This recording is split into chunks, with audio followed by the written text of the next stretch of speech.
secara online yang juga telah berkesempatan mengikuti persidangan ini. Sekali lagi terima kasih. Mohon kalau ada suara-suara yang masuk, mic-nya mungkin dimatikan atau di-mute supaya tidak mengganggu jalannya persidangan. Terima kasih. Baik, untuk efisiensi waktu, kita mulai persidangan ini. Majelis Kehormatan Mahkamah Konstitusi, putusan nomor 01 garis miring MKMK garis miring L garis miring 02 garis miring 2026. Demi kehormatan, keluhuran martabat serta perilaku hakim konstitusi berdasarkan ketuhanan yang Maha Esa, Majelis Kehormatan Mahkamah Konstitusi, Majelis Kehormatan yang dibentuk berdasarkan Undang-Undang Nomor 24 Tahun 2003 tentang Mahkamah Konstitusi yang telah diubah terakhir dengan Undang-Undang Nomor 7 Tahun 2020 tentang perubahan ketiga atas Undang-Undang Nomor 24 Tahun 2003 tentang Mahkamah Konstitusi dan Peraturan Mahkamah Konstitusi Nomor 11 Tahun 2024 tentang Majelis Kehormatan Mahkamah Konstitusi, Keputusan Ketua Mahkamah Konstitusi Nomor 1 Tahun 2024 tentang pembentukan dan keanggotaan Majelis Kehormatan Mahkamah Konstitusi bertanggal 2 Januari 2024, Keputusan Ketua Mahkamah Konstitusi Nomor 3 Tahun 2025 tentang perpanjangan masa tugas Majelis Kehormatan Mahkamah Konstitusi bertanggal 20 Desember 2025 telah memeriksa, mengadili, dan memutus laporan dugaan pelanggaran kode etik dan perilaku hakim konstitusi dengan uraian sebagai berikut. 1. Identitas pelapor, perorangan warga negara Indonesia, nama Samsul Jahidin, pekerjaan dan seterusnya dianggap diucapkan, selanjutnya disebut pelapor, mengajukan laporan terhadap 2. Identitas terlapor, nama Anwar Usman, tempat tanggal lahir dan seterusnya dianggap diucapkan, selanjutnya disebut sebagai hakim terlapor 1. Nama Adis Kadir, tempat dan tanggal lahir dan seterusnya dianggap diucapkan, selanjutnya disebut hakim terlapor 2. Majelis Kehormatan telah membaca laporan pelapor, mendengar keterangan pelapor, memeriksa bukti-bukti pelapor dan hakim terlapor, mendengarkan keterangan pembelaan hakim terlapor, 3. Duduk perkara, 3.1 dan seterusnya dianggap diucapkan, 4. Fakta dalam rapat dan sidang pemeriksaan, 4.1 dan seterusnya dianggap diucapkan, 5. Pertimbangan hukum dan etika. Paragraf 5.1 menimbang bahwa sebelum mempertimbangkan pokok-pokok laporan, Majelis Kehormatan terlebih dahulu akan menguraikan mengenai kewenangan Majelis Kehormatan dan kedudukan hukum pelapor sebagai berikut.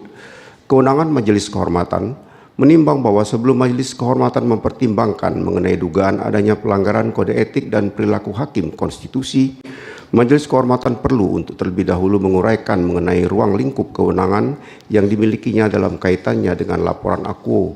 Undang-Undang Nomor 7 Tahun 2020 dan seterusnya dianggap diucapkan, menimbang bahwa laporan akuo adalah laporan tentang dugaan pelanggaran kode etik dan perilaku yang dilakukan oleh hakim terlapor 1 dan hakim terlapor 2, dan setelah Majelis Kehormatan membaca secara seksama laporan akuo sebagaimana diuraikan pada bagian duduk perkara dalam putusan ini, Majelis Kehormatan perlu mempertimbangkan beberapa hal sebagai berikut.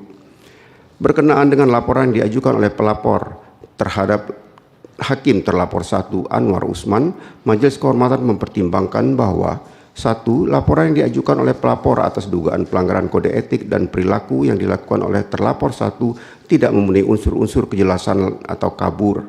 Sebab pada bagian-bagian uraian mengenai kewenangan Majelis Kehormatan pada laporannya, pelapor menyebut soal putusan MKMK nomor 2/MKMK/L/11/2023. Pendapat berbeda yang diajukan hakim terlapor 1 pada putusan nomor 185/PUU/22/Romawi/2024 dan surat yang disampaikan MKMK perihal laporan kehadiran hakim konstitusi dalam persidangan tanpa menguraikan keterkaitan ketiga hal tersebut dengan laporan yang saat ini diajukan oleh pelapor sebagai bagian dari kewenangan MKMK untuk memeriksa dan memutusnya. 2. Hakim terlapor 1 menurut pelapor diduga melakukan pelanggaran kode etik dan perilaku karena ketika memeriksa dan memutus permohonan nomor 185/PUU strip 23 angka Romawi garing 2024 yang bersangkutan mengajukan pendapat berbeda atau dissenting opinion dalam putusan terhadap permohonan akuo.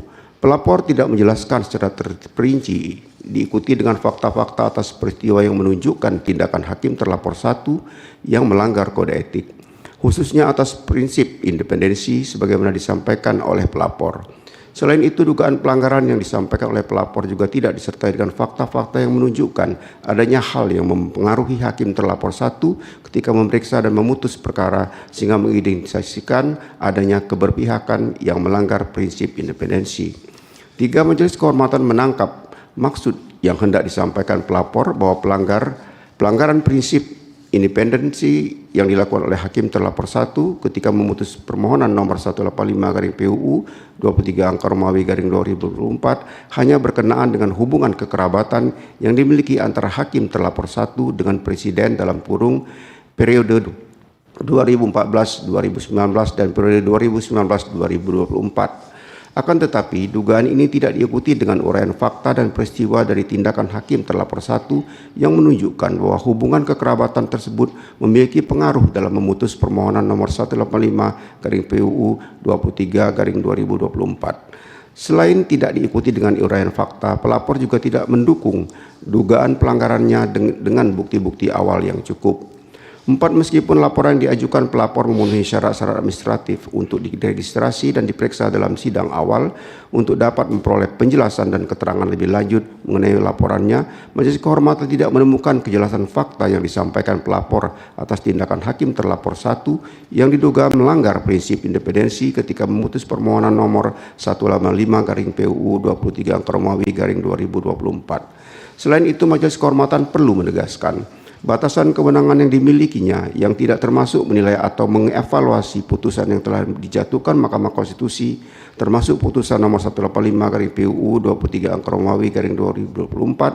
Hal demikian perlu ditandaskan Majelis Kehormatan lebih-lebih karena mengingat bahwa pelapor memiliki kepentingan dalam putusan akuo sebab bertindak sebagai kuasa hukum pemohon prinsipal. Dugaan pelanggaran kode etik tidak serta-merta dan tidak dapat diajukan hanya karena kepentingan pemohon tidak terakomodasi dalam putusan Mahkamah Konstitusi yang atas dasar itu kemudian melaporkan adanya dugaan pelanggaran kode etik yang dilakukan oleh Hakim Konstitusi ketika menjalankan tugas konstitusionalnya.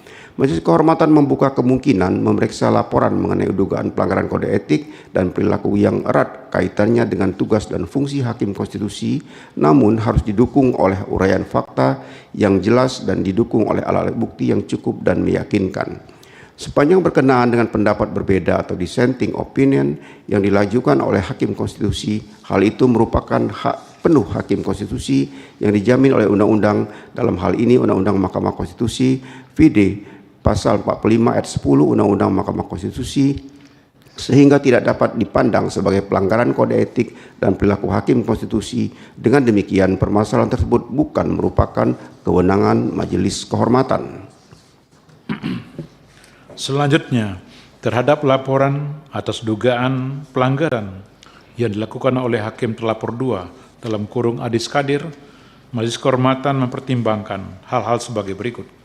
1. Kewenangan Majelis Kehormatan adalah seputar perilaku Hakim Konstitusi sebagai objek yang terikat dengan kode etik dan perilaku VD Pasal 3 huruf C PMK 11/2024. Dalam hal ini, Sabta Karsa Utama sebagaimana tertuang dalam kode etik dan perilaku Hakim Konstitusi.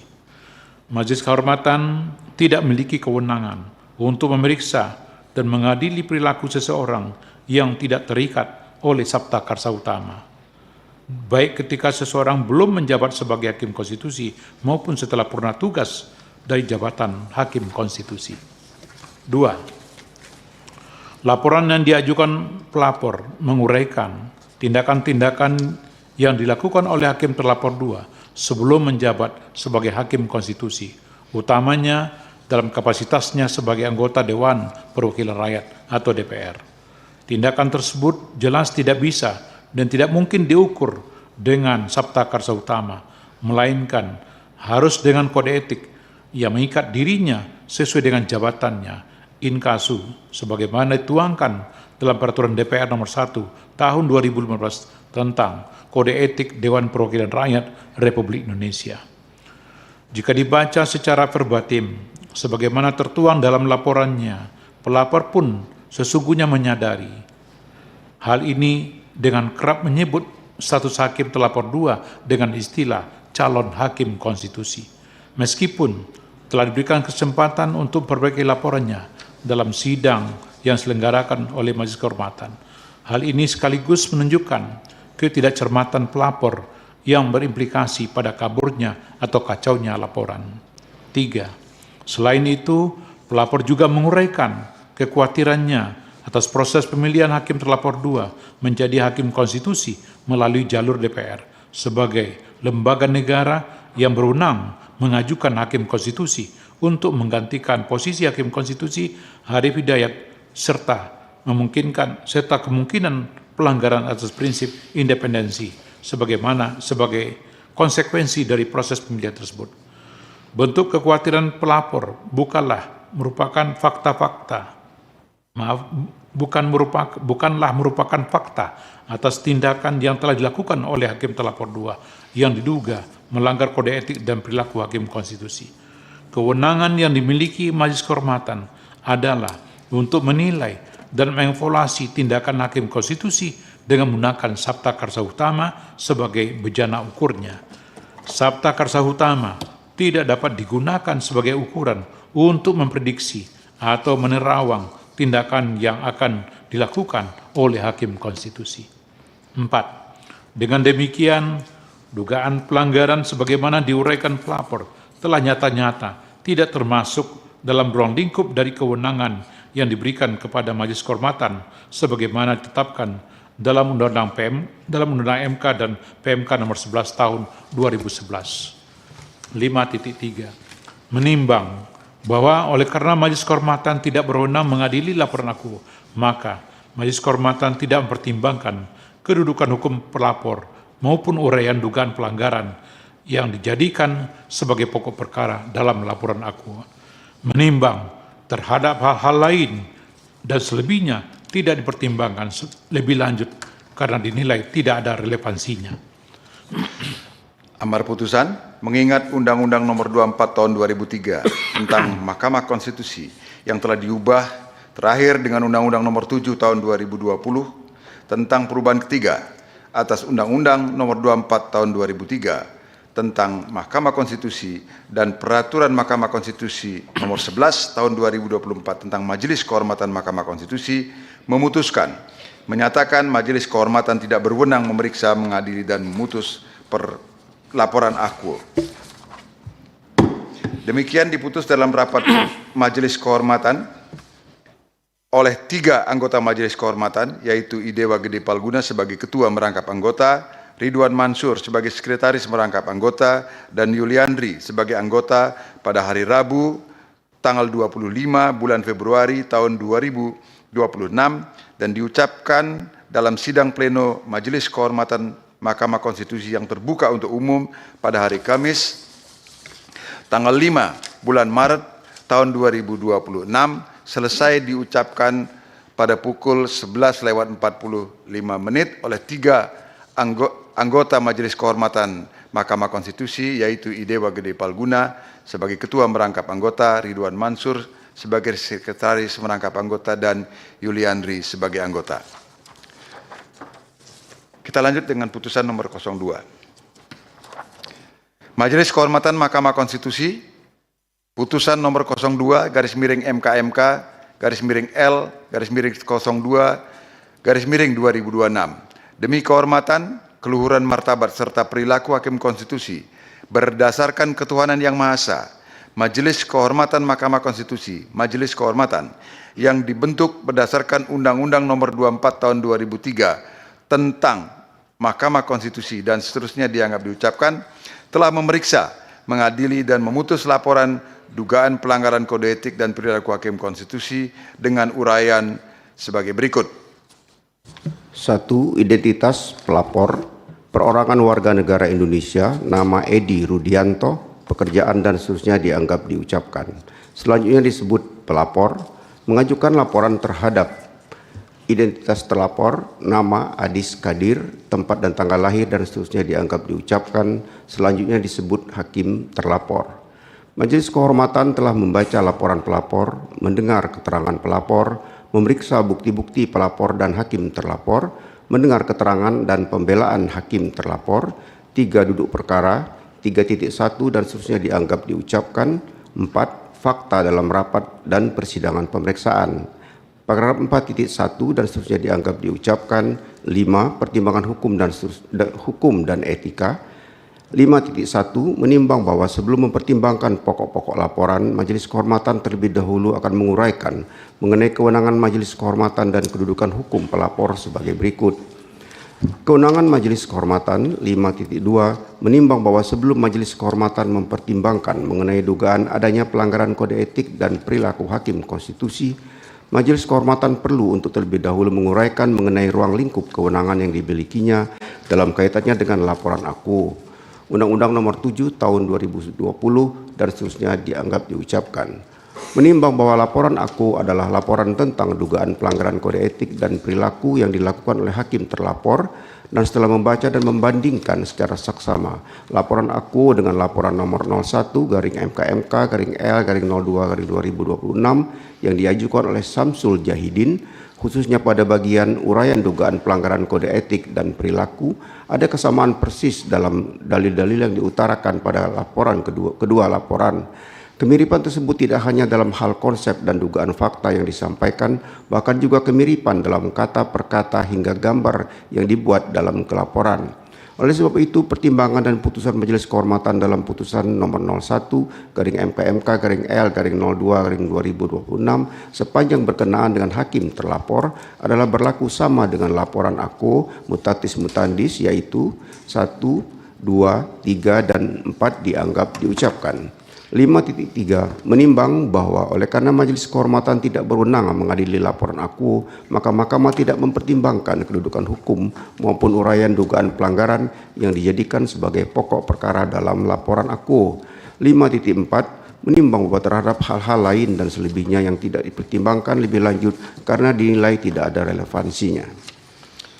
Amar putusan, mengingat dan seterusnya dianggap diucapkan, memutuskan menyatakan Majelis Kehormatan tidak berwenang memeriksa, mengadili, dan memutus laporan aku.